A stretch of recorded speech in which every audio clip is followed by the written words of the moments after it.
Et si certaines violences sont visibles, d'autres se cachent désormais derrière les écrans. Dans l'univers numérique, de nouveaux crimes apparaissent et frappent souvent dans l'intimité des téléphones et des réseaux sociaux.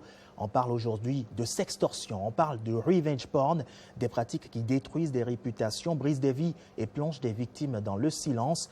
Pour mieux comprendre ces phénomènes et savoir comment s'en protéger, nous recevons ce soir le commissaire-major du Centre national d'investigation numérique, Fortuné Boule Assavedo. Bonsoir.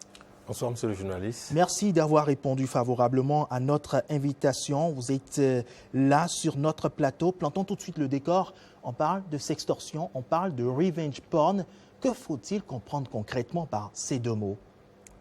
Le sextortion, c'est l'association de l'extorsion et le volet sexuel de la chose. Ça fait que le sextortion, c'est une forme de chantage dans laquelle un individu exige d'une autre personne le paiement d'une rançon.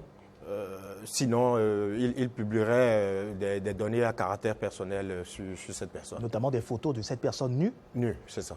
Et le revenge porn? Le revenge porn, lui, ça implique des personnes qui ont déjà une relation, qui se connaissent déjà, qui avaient déjà eu une relation. Et le chantage a commencé après, bien évidemment, cette relation-là. Alors, ces deux pratiques deviennent de plus en plus fréquentes au Bénin?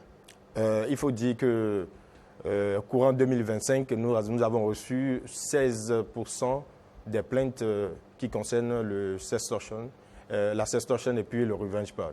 Alors, face à justement cet accroissement de plaintes, le Centre national d'investigation numérique choisit donc de lancer une campagne de sensibilisation en ce mois de mars. Pourquoi?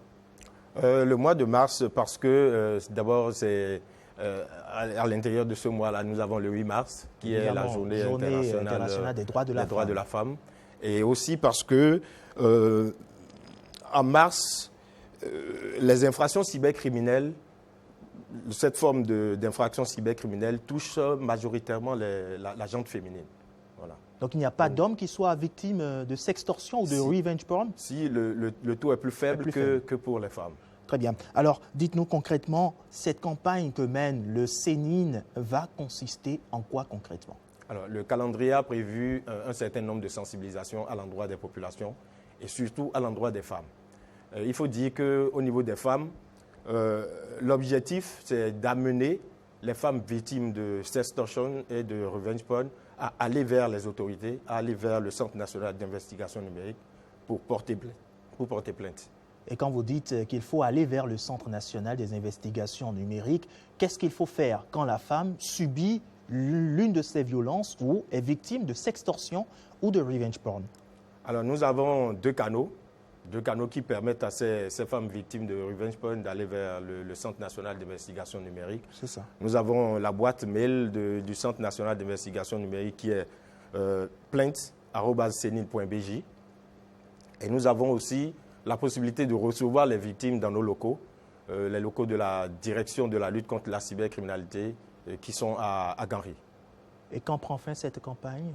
La campagne prend tout le mois de mars, mais au-delà du mois de mars, ça va s'élargir vers d'autres couches de la population et des catégories socio-professionnelles. Merci Fortuné Boule Assavedo pour tous ces éclairages que vous nous apportez sur le sextortion et le revenge porn, deux fléaux à caractère numérique qui prennent de plus en plus de l'ampleur au Bénin. Vivement donc que cela s'arrête. C'est ça.